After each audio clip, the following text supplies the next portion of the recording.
अगर आप ध्यान से इसको पढ़े तो बाइबल कहती है जो हेब्रोन में पैदा हुए थे, हेब्रोन जो था वो यहूदा में था और यरूशलेम इज़राइल में आता था। अपने पड़ोसी को बोलो, महान बनने के लिए जो चीजें चाहिए वो क्या है? छोटी, पर है क्या? आमीन। आप जानते हैं अबशालोम ने कहा था कि मैं राजा बनूंगा अपने बाप की जगह। कहा था कि नहीं कहा था? और लोगों से उसने बातें करनी शुरू कर दी और चुगलियां करनी शुरू कर दी कि अगर मैं राजा बन जाऊं अपने पिता के बाद तो मैं तुम्हारा बड़ा ध्यान रखूंगा।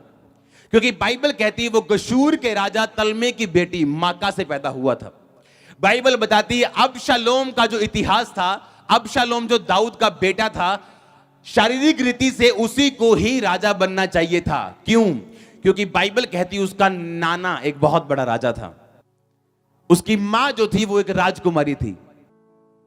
उसका नाना क्या था? एक राजा था। उसकी मां क्या थी? एक राजकुमारी थी। राजकुमार के घराने से निकली थी, एक राजे के घराने से निकली थी। शारीरिक रीति के साथ देखा जाए तो राजा बनने के लिए जो बेस्ट ऑप्शन दाऊद के पास मौजूद था वो उसका बेटा अबशालोम था। अगर आप इन राजाओं को जो मैंने आपको 33 बाप में बताए हैं तो ये राजा जो बेटे थे दाऊद के, ये बड़ी बड़ी उसकी जो पत्नियां बड़े बड़े घराने की थी उनसे पैदा हुए थे। और बाद में अगर आप देखो तो जब मैंने आपको बताया कि यरूशलेम में जो दाऊद की संतान पैदा हुई वो उसने एक लाइन में बताई हुई। हाँ, समझ रहे कि नहीं? जो मेन है उसने मां का नाम बताया, पिता का नाम बताया, नाना का नाम बताया, लेकिन जो आम से लोग हैं उन्होंने सीधा लाइन में गिन दिया। फलाना ढमकाना, सुलेमान, नतान, शब्बू, शम्मा, टीटू, चाचू, कुक्कू। हाँ हाँ, बाइबल कहती है कि परमेश्वर ने आपको जब चुना, आप क्या सोचते हो कि नहीं, परमेश्वर मेरी लाइफ में इतने बड़े काम कैसे कर सकता है? मैं एक आम घराने से हूं, मैं पढ़ा लिखा नहीं हूं, या मैं एक आम जाति से हूं। एक्चुअल आप ही हैं वो जिस पर परमेश्वर का भारी और बड़ा प्लान है। आप देखो एक शारीरिक रीति से कि किसको राजा चुना जाए। एक ऐसा बंदा जिसका नाना राजा है, जिसकी मां राजकुमारी है, जिनको एक्सपीरियंस है राज करने का, जिनको राजघराने की बातें आती हैं। इसीलिए वो सब बातें अपनी मां से सुनता था बचपन से। जब बड़ा हुआ तो उसके दिल में राजा बनने की इच्छा पैदा हुई, जबकि परमेश्वर नहीं चाहता था कि वो राजा बने, क्योंकि वो परमेश्वर के साथ जुड़ा हुआ नहीं था। इसीलिए आप बड़े बड़े लोगों का डाउनफॉल सुनते हो कि फलाना करोड़पति देश से भाग गया, फलाना अमीर देश से भाग गया और एकदम वो जमीन पे आ गया। क्यों? क्योंकि आपका अमीर पुना या आपकी चालाकी या आपकी कुछ भी आपको बचा नहीं सकता अगर परमेश्वर आपके साथ नहीं है तो। लिखा गशूर के राजा तलमे की बेटी माका से पैदा हुआ था अबशालोम, लेकिन परमेश्वर की इच्छा नहीं थी कि अबशालोम राजा बनाया जाए। अगर आप परमेश्वर के साथ वफादार हैं और उसके साथ चल रहे हैं, जो आपकी ब्लेसिंग होगी, मैं ये प्रोफेसी कर रहा हूं, वो अमीरों से ज्यादा होगी, आपके पड़ोसियों से ज्यादा होगी, आपके रिश्तेदारों से ज्यादा होगी।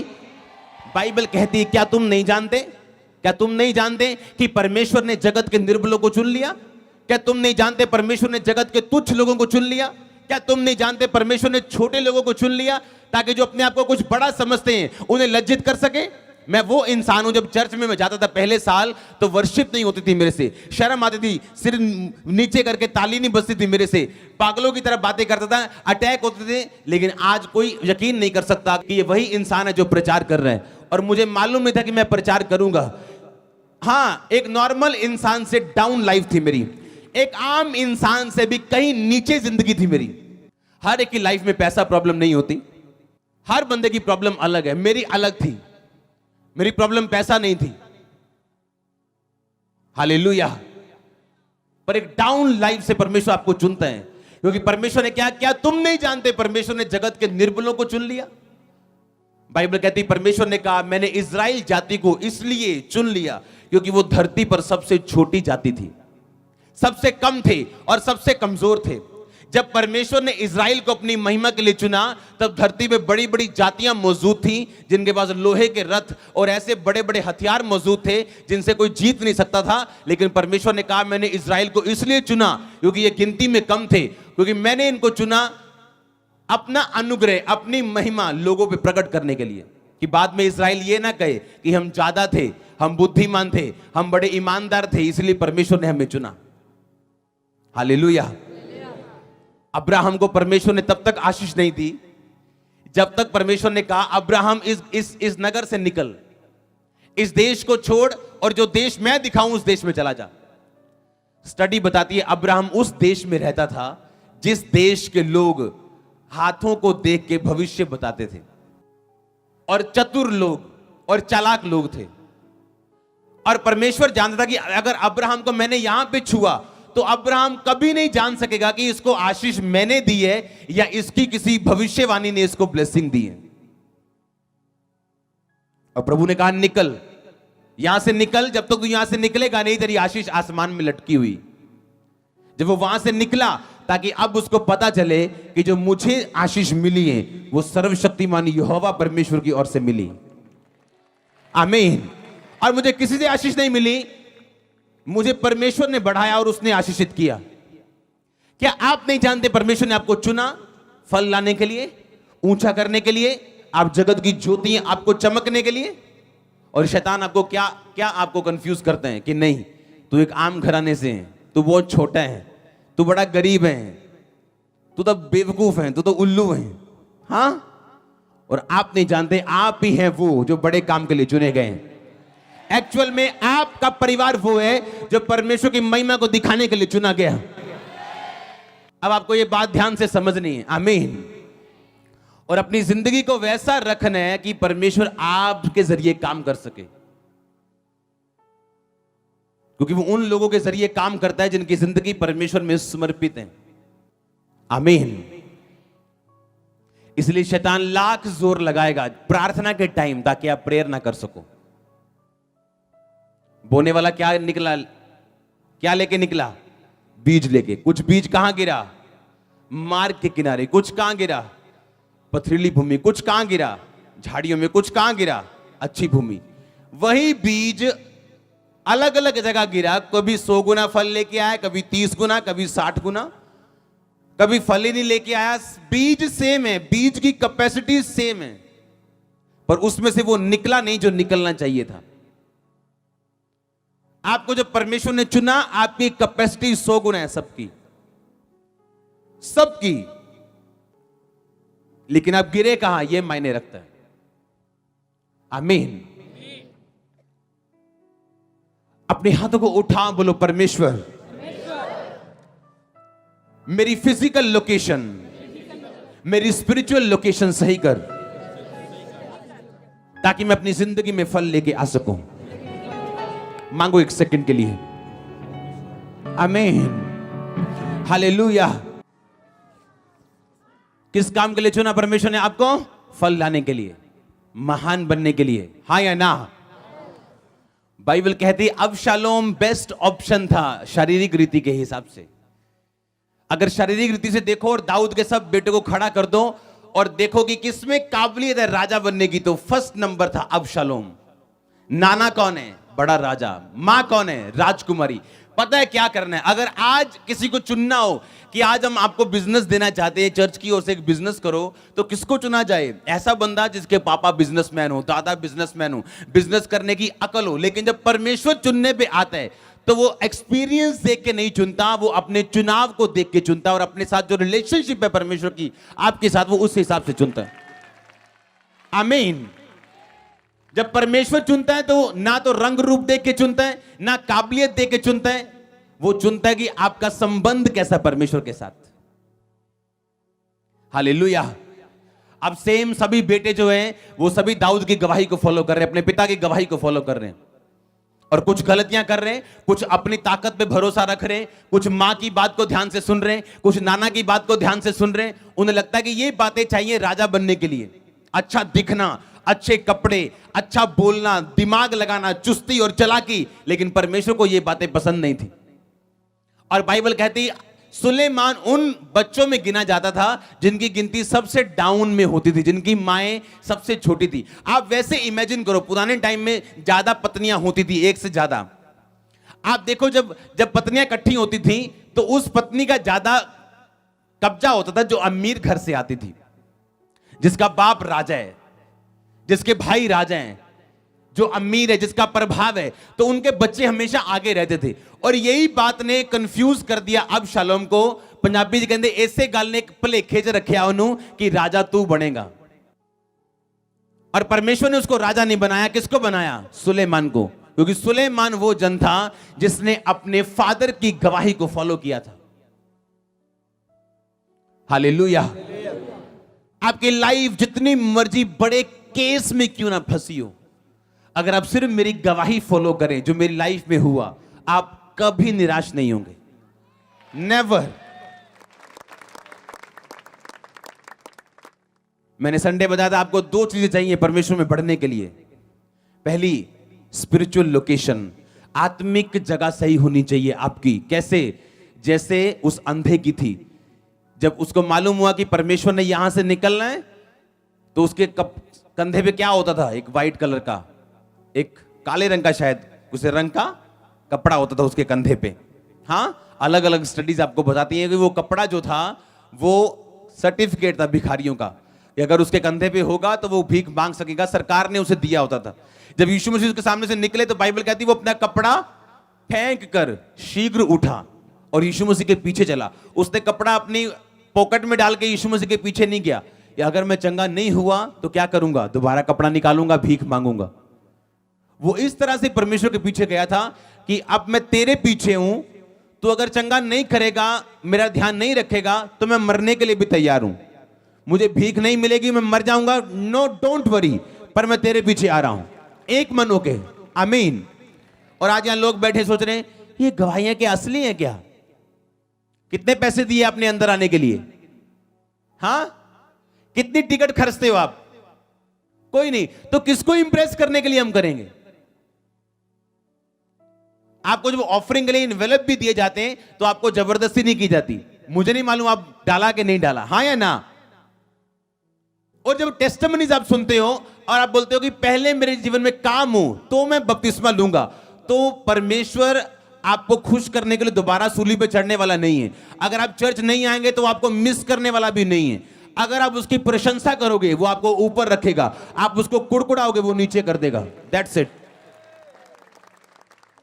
अगर मैं सेवा कर रहा हूं तो मेरे लिए, मेरे परिवार के लिए, आमीन, कि परमेश्वर मुझे ब्लेस कर रहा है, आपके पैसे से नहीं लेकिन अपने पैसों से, आमीन।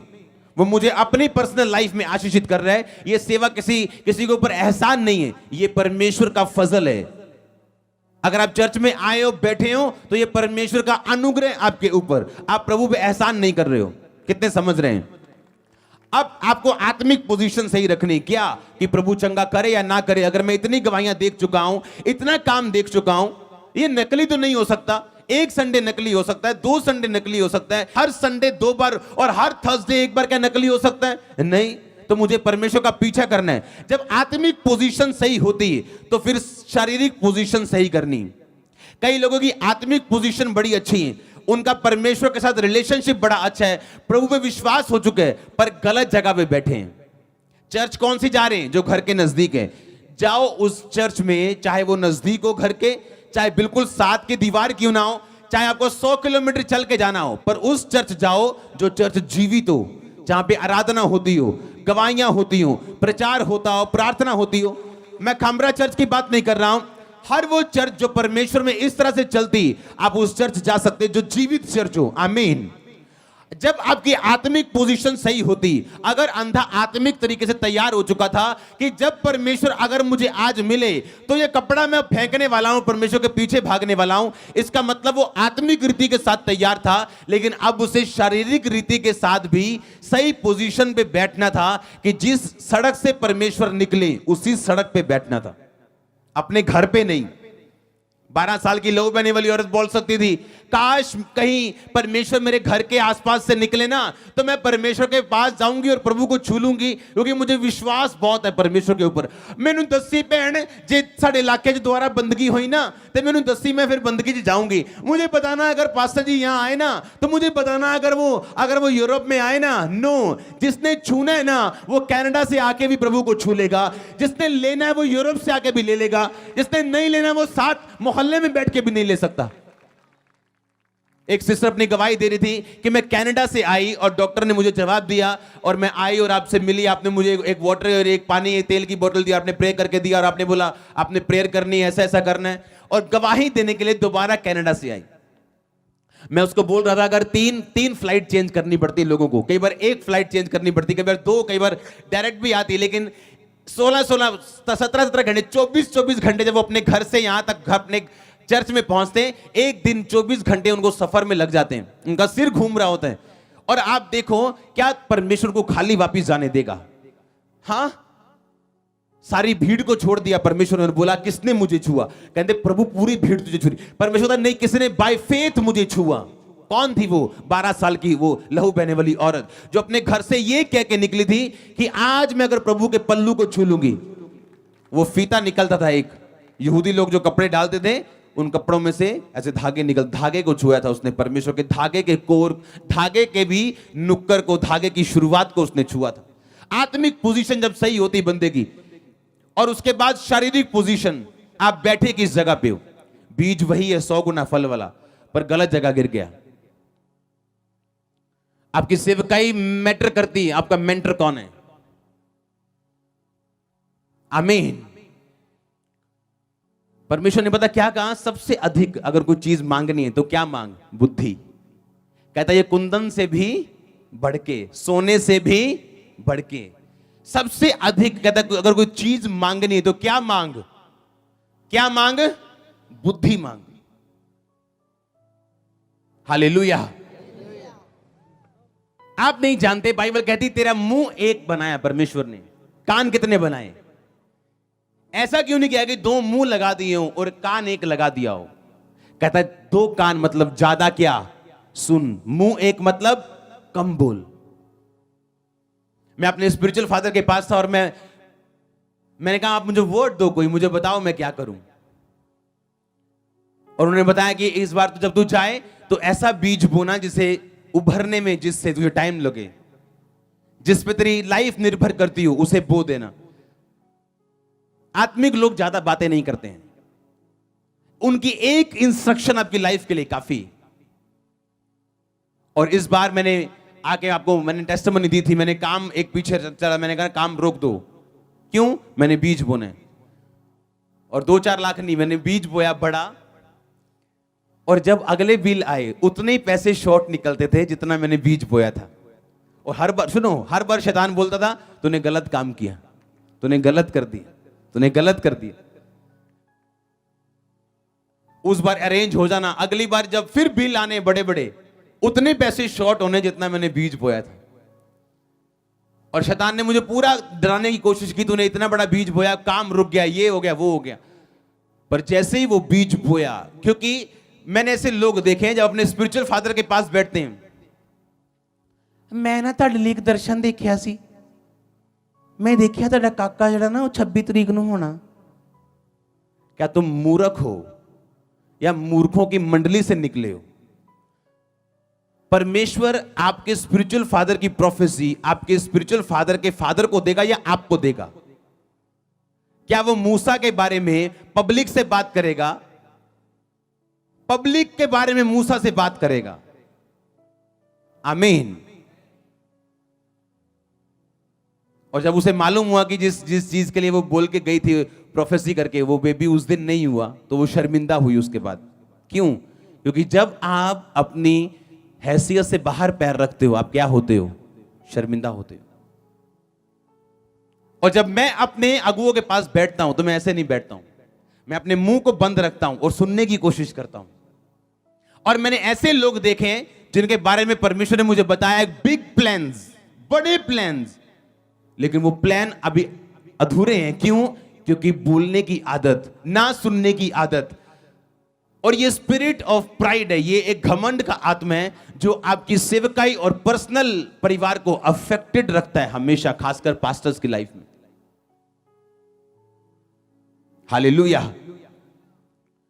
जब एलीशा ने कहा कि जाओ एक नए प्याले में नमक लेके आओ और मैं इस पानी में डालूंगा, तो बाइबल कहती, लोग बोलते थे कि धरती तो बड़ी अच्छी है ये भूमि तो बड़ी आशीषित है, सब कुछ अच्छा है, नगर तो मन भावना है, पर भूमि का पानी गर्भ गिराने वाला है। जो जमीन है वो बंजर है और भूमि का पानी गर्भ गिराने वाला है। तो क्या करें? अलीशा कहता है कि नए प्याले में नमक लेके आओ। क्या पुराने प्याले में नमक लेके आते तो परमेश्वर काम नहीं करता?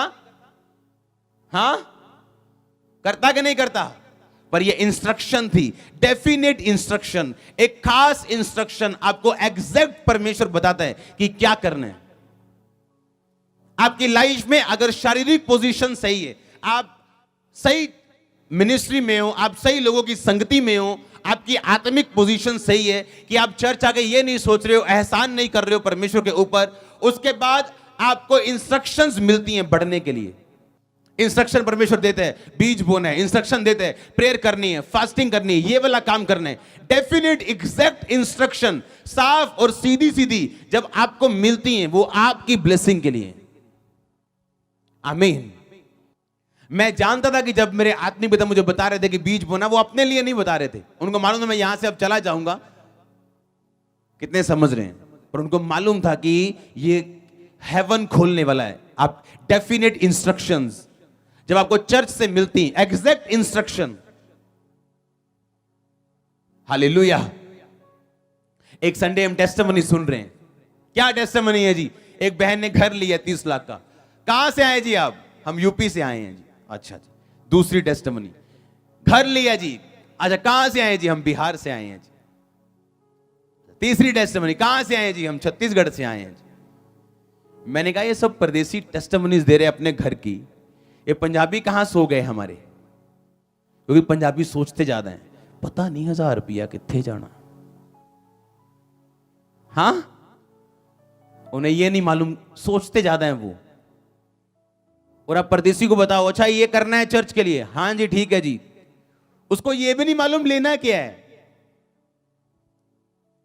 कि 24 आवर कौन सा टीवी करना है, चैनल क्या करना है, उसको कुछ नहीं पता। उसको इतना पता है पास्टर ने बोला है। और उन्हीं लोगों को परमेश्वर उठा उठा के खड़ा कर रहा है। समझदार कौवा कहां गिरता है? गोबर पे। हां, इतने समझदार ना हो कि गोबर पे गिरो। इसलिए परमेश्वर ने कहा बच्चों की नाई मेरे राज्य में प्रवेश करो। अगर आप बच्चों को ये बोल दोगे ना कि ये जो है ये साउंड है और ये टेंट है, वो कहेगा ठीक है जी। किसी को साउंड बोलेगा और इसको टेंट बोलेगा। हां, परमेश्वर ने कहा बच्चों की नाई मेरे राज्य में प्रवेश कर। आपकी लोकेशन, फिजिकल, स्पिरिचुअल, आपकी इंस्ट्रक्शन जो एक मैन ऑफ गॉड आपको दे, होली स्पिरिट आपको दे, या बाइबल पढ़ते आपको मिले, जब आप उसे फॉलो करते हैं, आप कभी भी सेम नहीं रहते। घराना सेम नहीं रहता, बच्चे सेम नहीं रहते। पता नहीं कौन सी ब्लेसिंग के लिए परमेश्वर आपको कभी बीज बोने के लिए या प्रेयर के लिए या फास्टिंग के लिए बोलते हैं। किस आपके संतान के कौन से बच्चे के ऊपर वो बीज जाने वाला, वो प्रेयर जाने वाली, आपको नहीं पता। हालेलुया। परमेश्वर निर्बलों को चुनते हैं, इसलिए उसने सुलेमान को चुना, इसलिए उन्हें अबशालोम को उसने छोड़ दिया। आपका पास्ट कैसा भी क्यों ना हो, आपकी बैकग्राउंड कैसी भी क्यों ना हो, वो मूर्खों को चुन लेता है और आप चुने गए हैं। एक ही चीज जो परमेश्वर को चाहिए आपसे, वो पवित्रता ही है और परमेश्वर के साथ आपका संबंध और नाता। उसके बाद फिर आपकी बैकग्राउंड मायने नहीं करेगी, आपकी बुद्धि मायने नहीं करेगी, क्या किससे निकले हो, कौन सा बड़ा अटैक और कितनी बड़ा चैलेंज और चुनौती और कितनी बड़ी बीमारी या कितना बड़ा हादसा आपकी लाइफ में हो चुका है, या आप किस चीज से निकल रहे हैं, मायने नहीं करेगा। वो आपको अपने हाथों से बना के खड़ा करेगा। एक एक हथौड़ी से आपको तराशेगा वो और खड़ा करेगा यीशु मसीह के नाम में। वो परमेश्वर आपको, हालेलुया, आमीन। महान बनने के लिए चीजें चाहिए वो क्या है, पर है क्या? छोटी चीजें, अपना कैरेक्टर मेंटेन करना, छोटी चीजें, अपनी प्रेयर लाइफ को मेंटेन करना। आमीन। फिर से बोलो, अपने पड़ोसी को बोलो, जो पवित्र होने के लिए चीजें चाहिए वो क्या है? छोटी, पर है क्या? बड़ी। आमीन। आप इमेजिन करो, इतने बच्चे हैं दाऊद के और सारे दाऊद की लाइफ को देखते हैं, पर फॉलो कौन कर रहा है? सुलेमान। हां, और अबशालोम इसी चीज में पीछे रह गया कि मैं तो रानी का बेटा हूं, मेरा नाना क्या है? तगड़ा राजा है, बुद्धिमान, लंबा, ऊंचा, चौड़ा, सब कुछ मालूम है, क्या करना है, कैसे बैठना है, कैसे बात करनी है। लेकिन परमेश्वर किसको चुन रहे हैं? सुलेमान को, जो ये सोचता था कि मेरे पास बुद्धि भी नहीं है, इसलिए उसने परमेश्वर से बुद्धि मांगी थी। आमीन। ना तो बल से ना तो शक्ति से, उसकी आत्मा के द्वारा। उसने आपका चुनाव इसलिए नहीं किया कि आप बड़े हैं या आप अन्य जाति से या आप फलाने कास्ट से। नो, आप तुच्छ थे और निर्बल थे। लिखा, परमेश्वर ने जगत के गरीबों को चुन लिया था कि जो अपने आप को अमीर समझते उन्हें लज्जित करने के लिए, आपको चमकने के लिए परमेश्वर ने चुना। आप बेस्ट होंगे अपने कॉलेज में, बेस्ट होंगे अपने इंस्टीट्यूट में, बेस्ट होंगे अपने फाइनेंस, अपने जॉब में, अपने बिजनेस में, अपनी चर्च में, मिनिस्ट्री में। अगर आप ऊंचा, हालेलुया, आपका बेस्ट 100%, 100 टाइम फ्रूट, 100 गुना फल आपके अंदर से निकल सकते हैं। आप जानते हैं आपको काम करना पड़ता है, आपको काम करना पड़ता है।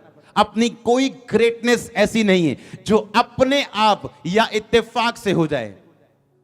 इत्तेफाक से आप डिस्ट्रिक्ट लेवल का कंपटीशन जीत सकते हो कि मेरे को मालूम हुआ जी यहां दौड़े चल रही हैं, तो इत्तेफाक से आप डिस्ट्रिक्ट लेवल का कंपटीशन जीत सकते हो।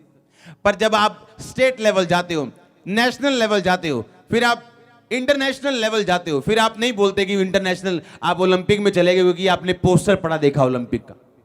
नो, आप तैयारी करते हो। आमीन। आप बॉडी को कंट्रोल में रखते हो, टाइम को मैनेज करते हो, इच्छाओं को मैनेज करते हो, फिर आप इंटरनेशनल लेवल पे मेडल लेते हो। हाँ या ना? आपको क्या लगता है आप बैठे बैठे ग्रेट बन जाओगे, बैठे बैठे महान बन जाओगे? जो चीज शैतान आपकी लाइफ में बिल्कुल नहीं चाहता वो ग्रेटनेस है। आपको कोई टेस्टिमनी मिल जाए, उसका इतना सिरदर्द नहीं होता। मैं सच कह रहा हूं, होता है सिरदर्द, पर इतना नहीं होता उसे। पर अगर आप ग्रेटनेस के रास्ते पे चल पड़ो, उसको गोलियां खानी पड़ती हैं रोज सुबह शाम। पता है क्यों? उसे मालूम है अगर तू बचा तेरा घराना, उसे मालूम है अगर एक बंदा ग्रेट हुआ तो ये हजारों लोगों को प्रभावित करने वाला है। एक गवाही आपकी बनी, आपने नशा छोड़ दिया, आपने एक बार दी, 2 बार दी, पर जब एक बंदा उस गवाही के साथ दे दे के ग्रेटनेस के रास्ते में चल पड़ता है, जब वो ग्रेटनेस के रास्ते में आता है, जो ग्रेट बनता है वो प्रभावित करता है हजारों लाखों लोगों को। और ये शैतान नहीं चाहता। हालेलुया। क्या समझाया था मैंने? तू बच, तेरा घराना बचाया जाएगा। उसे मालूम है कि अगर ये बचा, अगर ये ग्रेट हुआ तो ये अपने घराने को भी साथ लेता रहेगा और मुझे ले डूबेगा। हां, एक एग्जाम्पल मैंने दी थी, उसे हमेशा याद रखो। एक घर में एक यूथ नशा कर रहा है। हां, और मुझे क्या मैसेज मिलता है कि उस घर का 70 साल का बुजुर्ग एक 21 साल की लड़की के साथ फ्रेंडशिप में। हाँ, और दूर से देख के आपको क्या मालूम होगा कि उस घर का बेटा क्या करता है? नशे करता है। पर वो स्पिरिट आई कहां से? कहां से आई? दादा से। हां, इसलिए परमेश्वर ने कहा अगर तू बच, तेरा घराना, अगर आप बचें, एक वाइफ बची है, अगर उसके हस्बैंड पे अटैक हुआ भी तो आप अपनी प्रेयर से उसे खत्म कर दोगे। हां, क्योंकि तू तेरा घराना बचाया जाएगा। अब एक घर में आपको एक नशे करने वाला बंदा नजर आता है। हां, आप जब दूर से देखेंगे आप बोलेंगे ये घर में नशा क्यों, यीशु मसीह को मानने के बावजूद। पर आपको उस नशे की आत्मा जिससे निकली, आपको वो नहीं नजर आएगा कि वहां जो 4 लेडीज हैं दिन में 16 बार लड़ती हैं, एक दूसरे के साथ नफरत है, एक दूसरे के साथ पूरी जेलसी है उनको, घर में, एक घर में रहने, एक छत के नीचे सासू मां के साथ जेलसी, अपनी बहू के साथ जेलसी, जेठानी से, दरानी से जेलसी, अंदर पूरा शैतान बना हुआ है। और आपको क्या लगता है कि घर में गरीबी, और आपको नहीं पता वो स्पिरिट, वो आत्मा निकली कहां से।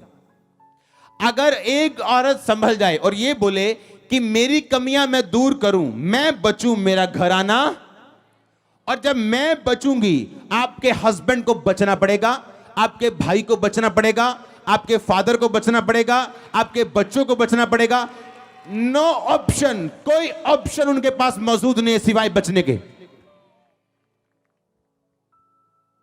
कोई ऑप्शन नहीं है उनके पास, क्योंकि आप क्या हो चुके हैं, बच चुके हैं। पर आज एक 70 साल का बंदा अपनी गर्लफ्रेंड रखता है और आके परमेश्वर के दास उसके नबी को पूछता है, बोलता है प्रेयर करना मेरे घर के लिए। और पास्टर सोचता है क्यों इसके घर में काम नहीं हो रहा। लोग धोखा देते हैं आपको सेवा में, चोरी करके आएंगे और आपसे ले हैंड करवाएंगे और बोलेंगे मैं 10 साल से ठीक नहीं हूं। और आप बोलेंगे क्रिश्चियन होकर 10 साल से तू ठीक नहीं है यार, ये क्यों। और आप परमेश्वर की ओर देखे जाएंगे, परमेश्वर दे बड़ा कसूर है ना, परमेश्वर पता नहीं किन्ना का गलत है, पता नहीं। हाँ, प्रभु का कसूर निकालें और शक करेंगे आप कि क्या परमेश्वर हील क्यों नहीं करता कई लोगों को, पर आपको मालूम नहीं। चर्च में एंटर करना, मैंने लम्बे पैजाना बंदे ने पापा जी पापा जी पापा जी, और थोड़े दिन बाद चर्च में चोरी हुई, किसने की, उसी ने की। और हमेशा प्रेयर रिक्वेस्ट लेके आता था, मेरी वाइफ बड़ा बीमार रहती, हर वीरवार नू हर शनिवार नू ना इत्थे अटैक हुंदा। पास्टर को लोग धोखा देते, पास्टर्स को। लेकिन जब प्रभु आपकी आंखें खोलते हैं, आप फिर धोखा नहीं खाते हैं। आमीन। आप उसको वचन देते हो, तू बच तेरा घराना। अगर तू चोरी छोड़ता और तू प्रेयर में जाता, तेरी वाइफ की हीलिंग के अलावा कोई रास्ता नहीं बचा, और तेरे घर के उद्धार के अलावा कोई रास्ता है ही नहीं है, कोई एस्केप नहीं है, कोई नुक्कड़, कोई गली, कोई दरवाजा नहीं है बचने का। भाई बचना पड़ेगा, आपकी फैमिली को आना पड़ेगा, मसीह में आना पड़ेगा, नशों से बाहर आना पड़ेगा, गरीबी से बाहर। आज आप शक करते जब एक ठेकेदार बोलता है कि मेरा काम नहीं चलता, 15 साल से मैं चर्च भी जा रहा हूं, उसको एक ठेका देके देखो, 15 झूठ बोलेगा वो आपसे, आप चाहे जितने मर्जी पास्टर प्रेरित क्यों नहीं है, और आप समझ जाएंगे तेरा 15 साल से काम क्यों नहीं चलता। अब मैं समझ गया हूं, तेरे को प्रेयर की जरूरत नहीं है, तेरे को तौबा की जरूरत है। आमीन। तू बच तेरा घराना, तू बच तेरी सेवकाई। एक सेवा बड़ी और एक छोटी क्यों? क्योंकि वो एक मैन ऑफ गॉड के ऊपर डिपेंड करता है, वो कैसे सेवा करता है, उसने कितनी बात सुनी है परमेश्वर की, कितना टाइम वो प्रभु के साथ बिताते हैं, और परमेश्वर की कितनी आज्ञाकारिता में। हालेलुया। परमेश्वर पर निर्भर नहीं करता आपने कैसे लिया प्रभु के वचन को। बोने वाला बीज बोने के लिए निकला, बीज में वही 100 गुना फल है, लेकिन आप गिरे कहां? पथरीली भूमि पे गिरे। कहां होती आपको पता है सड़क के किनारे कैसे गिरते हैं आप? हाँ, सड़क पे नहीं, सड़क के, क्योंकि खेत और सड़क के बीच में एक जगह होती है मिट्टी वाली। हाँ, आप वहां गिरते हैं। ना धोबी का कुत्ता, ना घर का, ना घाट का, ना चर्च के तो ना संसार के। संसार गए तो चर्च आई तो जय मसीह की, बाहर गए तो कुछ और, तीसरे रिश्तेदारी चले को तो कुछ और।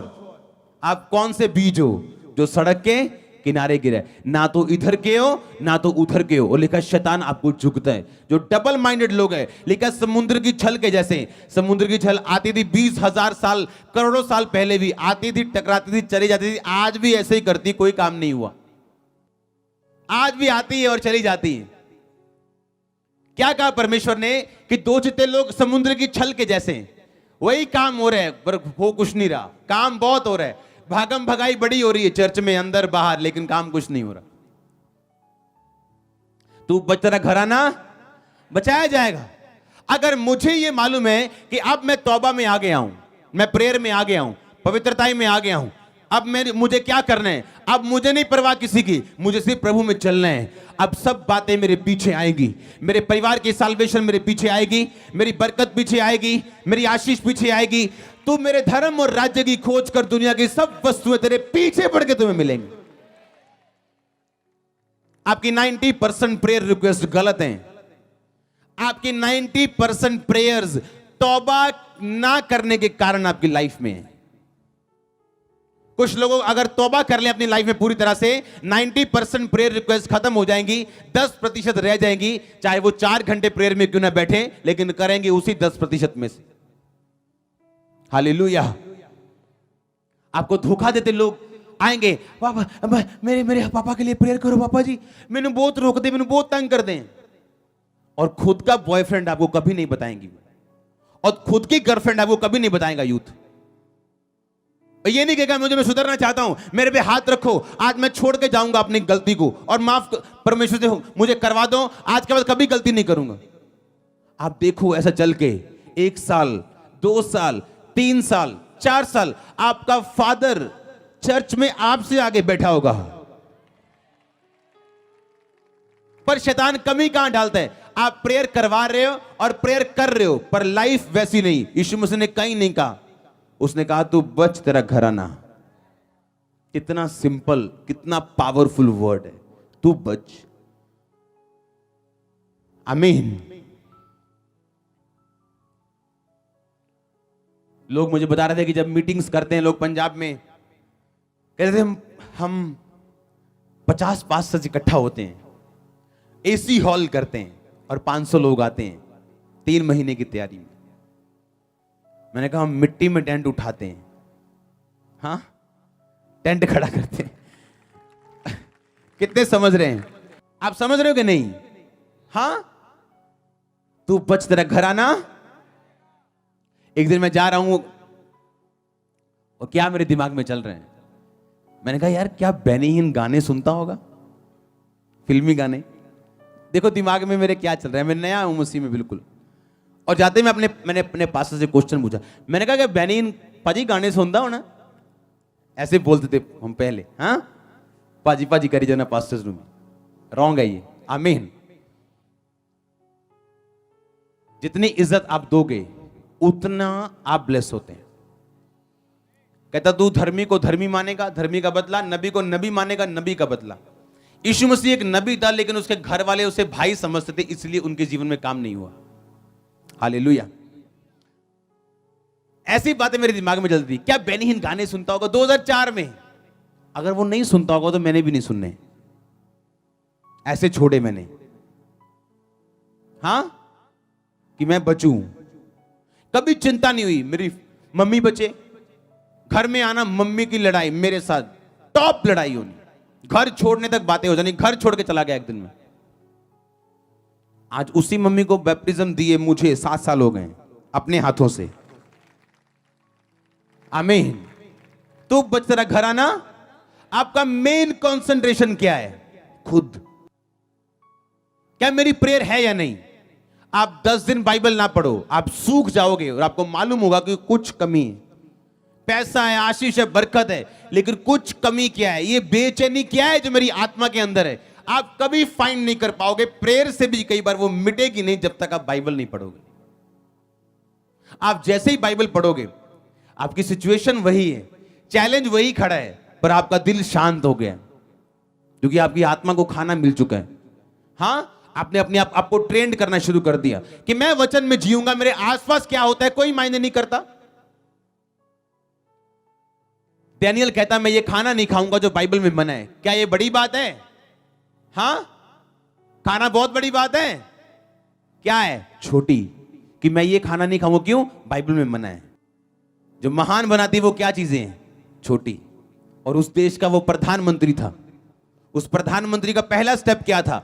वो खाना मना किया राजे को जो बाइबल में मना था। मैं हैरान होता हूं लोगों की लाइफ देख के जो पर्दे के पीछे हैं, जब चर्च से वो निकलते हैं उनकी लाइफ देखो, हैरान हो गया आप बोलोगे क्या तुम सचमुच वचन सुन के आया कि तेरे कान बंद थे? क्या सुना आज तुमने? ऐसे लोगों से दूर हो जाओ जो गेम्स खेलते हैं अपनी लाइफ के साथ और आपको भी वीडियो गेमर बनाना चाहते हैं। अगर आप ग्रेट ना हुए, आपका घराना भी ग्रेट नहीं होगा। अगर आप ना चमके तो वो भी अंधेरे में रहेंगे। आज कुछ परिवार बैकस्लाइड हो चुके हैं क्योंकि उनके यूथ बच्चे जो चर्च में आते थे उन्होंने गलती की। आज कुछ परिवार चर्च में बैठे हैं क्योंकि उनका यूथ बच्चा एक चर्च में आया था जो आज पास्टर बन चुका है। फर्क है दोनों में। आमीन। आज परिवार बचाए जा चुके लोगों के। क्यों? क्योंकि वो यूथ जब एंटर किया तो सीरियस यूथ था कि नहीं, मुझे बचना है, नशा छोड़ना है, पाप से निकलना है, मैं बचूंगा तो मेरा घराना बचाया जाएगा। तू बच, तेरा घराना। अब आप जब लाइफ किसी को देखोगे तो आप इस तरह से देखोगे कि भाई डोंट वरी, अगर तेरे घर में ये दिक्कत है तो प्रॉब्लम तेरा घर नहीं, प्रॉब्लम कौन है? तू खुद। अगर तू खुद सुधरा, प्रेयर में गया, फास्टिंग में गया, अपनी लाइफ को सुधारा, कोई ऑप्शन नहीं है। मैंने कहा चुनाव नहीं है आपके परिवार के पास बचने के अलावा, चुनाव नहीं है ब्लेस होने के अलावा। कोई करोड़ों में एक होगा जो ना करेगा और नरक में चला जाएगा, पर आपका परिवार बचाया जाएगा क्योंकि आपकी ये प्रेयर होगी कि प्रभु तूने कहा तू बच, तेरा घराना बचाया जाएगा। सबसे अधिक अपने मन की रक्षा कर, अपने अकाउंट की रक्षा, अपनी सेवकाई की रक्षा, अपने शरीर की नहीं, सबसे अधिक अपने मन की रक्षा कर, क्योंकि जीवन का मूल स्रोत तेरा क्या है? मन है। आमीन। सबसे अधिक अपने मन की रक्षा कर। आपने कैच कर लिया अगर इस चीज को, लाइफ स्टार्ट हो जाएगी आपकी। आप फिर ये देखेंगे कि मेरी प्रेयर हुई कि नहीं हुई। ऐसी औरतें हैं, घर में पति कदम रखेगा, उसका मुंह सूंघेगी, दारू भी क्या है, चलो जी फाइट शुरू। खुद देखा कभी सारा दिन जब पति घर में नहीं था कितने घंटे घुटने लगाए? नहीं जी, फलाने नल गल जी, पड़ोसी नल 2 घंटे बह के गली च धुप सेक के चुगलियां पूरियां कीतियां आप। प्रेयर कितनी की? नहीं। अब रात को पति के साथ लड़ रही है तो गलती पति की कम है, आपकी ज्यादा है। एक बंदा जो अंधेरे में, उसे तो मालूम नहीं क्या करना है, वो तो है ही अंधेरे की संतान है। आप उजाले की संतान है, आपको मालूम है क्या करना है। जिसको मालूम है क्या करना है, अगर वो नहीं करेगा तो वो लेखा देगा। जिसको नहीं मालूम कि क्या करना था, उसको पता नहीं प्रभु क्या करेगा, या उसको कम सजा मिलेगी। पर जिसको पता था क्या करना और उसने नहीं किया, उसको सजा ज्यादा मिलेगी। आपको तो मालूम है ना, आपका हस्बैंड पीता है, तो कितने घंटे रोज प्रेयर की, कितने घंटे फास्टिंग की, कितने घंटे क्या किया परमेश्वर में आपने। जहां गुस्सा करना है वहां नहीं करना। लड़की आंखों के सामने बिगड़ जाए, वहां गुस्सा नहीं करना, बोलना है कोई गल नहीं, जवान है। हाँ, बेटा आंखों के सामने बिगड़ जाए, उस पर गुस्सा नहीं करना। गुस्सा किस पे करना है? पति के ऊपर जो पी के आया है। पाप नहीं रोकना है, अपनी एनर्जी गलत जगह लगाई जानी है। आपके अंदर एक धार्मिक गुस्सा होना चाहिए पाप के लिए। हां, आपको रिजेक्ट करना है कुछ आत्माओं को, कुछ चीजों को अपने बच्चों से, ताकि जब वो बड़े हों आपका नासूर ना बने, वो जख्म तभी ठीक हो जाए। पहले सुधारना नहीं, बाद में जब मैरिजेस में दिक्कत ही दिक्कत आए, फिर प्रेयर करवाने पास्टर का दिमाग खाना, और पास्टर भी सोचता है पता नहीं क्यों उनकी मैरिड लाइफ क्यों नहीं सेट होती। क्योंकि जो आपने जवानी में बोया अब आपने काटना भी तो है कि नहीं। तो क्यों ना तौबा की जाए और परमेश्वर में बढ़ा जाए, ताकि आप सही रास्ते पे, सही जगह पे ही गिरे और 100 गुना फल लेके आए। इसलिए मैंने कहा यह चर्च सीरियस लोगों के लिए, जो सीरियस माइंड के साथ आए, जो लाइफ चेंज करवाना चाहते हैं, अक चुके हैं पुरानी जिंदगी से, ग्रेस रिसीव करो नई लाइफ में एंटर करने के लिए। तू बच, तेरा घराना। इमेजिन करो, आप जब उस घर में एंटर करोगे, बोलोगे ये भाई नशे क्यों करता है, आपको ये नहीं पता उसका दादा कितनी बड़ी प्रॉब्लम है। आप जब एक घर में, आपको नहीं पता कि ये क्या प्रॉब्लम है। अगर एक घर में हस्बैंड वाइफ, हाँ, वो प्रेयर में नहीं, अपने बच्चों की लाइफ में रिजल्ट कैसे देख सकते हो? कैसे देखेंगे रिजल्ट? आप खुद प्रेयर में नहीं हो, खुद अंधेरे में हो। एक दारू पीने वाला बाप बच्चे को जितना मर्जी समझाए, बेटा पीनी नहीं, हाँ जी डैडी, वो भी पिएगा पीछे, हाँ। लेकिन जो आप एग्जाम्पल दे के समझाओगे कि बेटा पीनी नहीं, क्योंकि आप भी नहीं पीते, आपका बेटा फॉलो करेगा। दुनिया वो नहीं देखती जो आप कह रहे हो, जो आप कर रहे हो वो उसे फॉलो करती है। बड़े बड़े प्रीचर बैठे हैं, बड़ी बड़ी गहरी बातें करने वाले, पर दुनिया फॉलो नहीं करती उन्हें। क्यों? उन्हें मालूम है जो ये कहते हैं वो फॉलो नहीं करते। पर जब लोग आपको वो करता देखते जो आप बोल रहे हो, वो फॉलो करते हैं आपको और परमेश्वर को। आमीन। अब आपको समझ आई जिम्मेवारी किसकी है? आपकी। हालेलुया। फिर आप समझ जाते हो कि ये अगर शैतान पी के आ रहा है एक बंदा और शैतान उस पर कब्जा कर रहा है, आप फिर लड़ते नहीं हो। आप क्या करते हो? आप प्रेयर करते हो। आपको मालूम है एक दिन होगा, काम होगा, हाँ या ना? आपको पता है एक दिन ये आने वाला है। आमीन। तू बच, तेरा घर आना बचाया जाएगा। परमेश्वर आपको आशीषित करे, फायर से भरे, होली गोस्ट फायर आपका हिस्सा हो। आपके हाथों पे होली गोस्ट फायर उतरे, कपड़ों पे उतरे, पांव पे उतरे, टांगों पे उतरे। जब आप यहां से जाएं तो फायर से जाएं। आमीन। जितना लंबा और ऊंचा ब्लेसिंग उतनी लंबी और ऊंची।